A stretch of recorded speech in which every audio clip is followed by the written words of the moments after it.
নমস্কার বন্ধুরা, আজকে আমার রেসিপি পনির বাটার মশলা।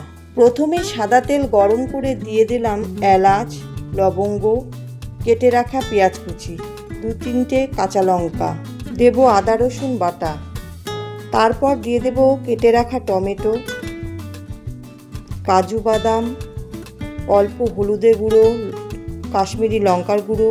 কিছু নরম হয়ে আসলে দিয়ে দেব পরিমাণ মতন জল।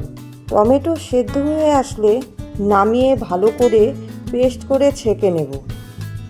আবারও কড়াই গরম করে সাদা তেল, বাটার পেঁয়াজ কুচি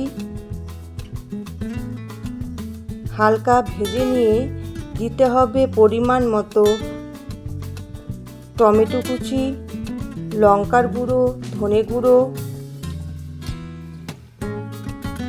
ভালো করে কষিয়ে দিয়ে দেব ছেঁকে রাখা গ্রেভি।